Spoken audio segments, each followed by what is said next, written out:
Propaganda is everywhere. Russia's invasion of Ukraine illustrates how easily propaganda distorts reality. Russia has invaded a peaceful neighbor with a massive military force. The Russian armed forces have attacked civilians, bombed residential buildings, and forced many Ukrainians to flee their homes. However, the Russian authorities deny that it's an act of war. They say it's a special military operation in defense of Russia, and they censor or persecute anyone who disagrees. It's nothing new. State-controlled media outlets have been spreading fake news for decades in Russia. That's what propaganda is. It's the dissemination of information with the purpose to influence or manipulate its recipients. Propaganda is usually untrue, but not necessarily.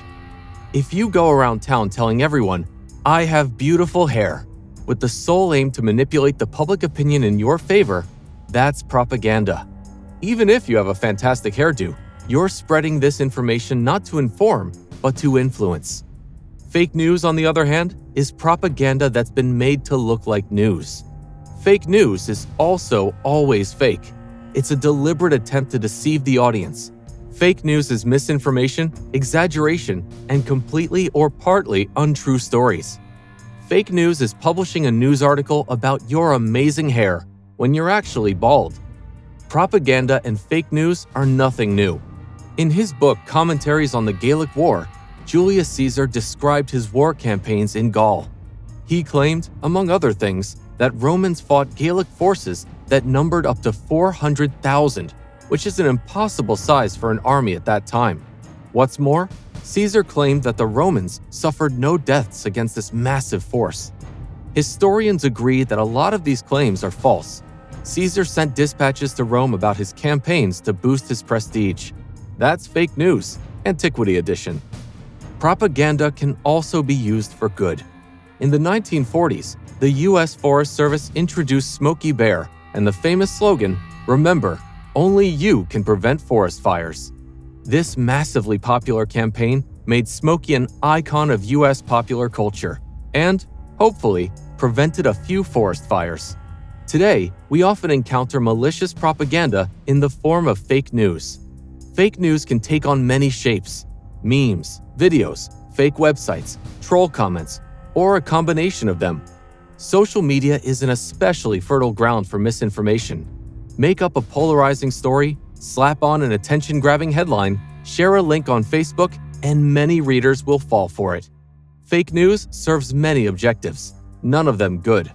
It can polarize public opinion, promote violent ideas or hate speech, and reduce trust in democratic institutions or the scientific method. Fake news plays on emotion. It aims to bypass the rational mind and elicit a spontaneous response. Like, share, and comment. Get angry, scared, or hateful because that's when you're most vulnerable. Fortunately, you can recognize most fake news using a few best practices. Identify what is not fake news. Genuine mistakes. News organizations make mistakes. We're all human after all. Legitimate journalists acknowledge mistakes and correct them. Opinion pieces. When an author expresses their subjective opinion that's based on facts, it's not fake news, even if you disagree with the opinion. Satire. Some fake headlines are jokes, obviously. Check the source if you find the story too absurd to be true. It probably is. Read beyond the headline. Many readers scroll through the headlines without bothering to check the contents. Reading the article can often reveal that a sensational headline was just a cheap attention-grabbing tactic. Check the source. Check the author.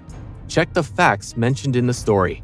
Yes, that sounds like extra work, but in an environment filled with disinformation, it's not enough to be a passive reader. You have powerful tools at your fingertips. Google the author, check if the website is a respected journalistic publication, and look for confirmation of the facts mentioned in the article. Make use of various fact-checking websites. Fake news and propaganda are everywhere, but the truth is more prevalent. You just have to look for it. If you like this video and would enjoy similar content, subscribe to our YouTube channel.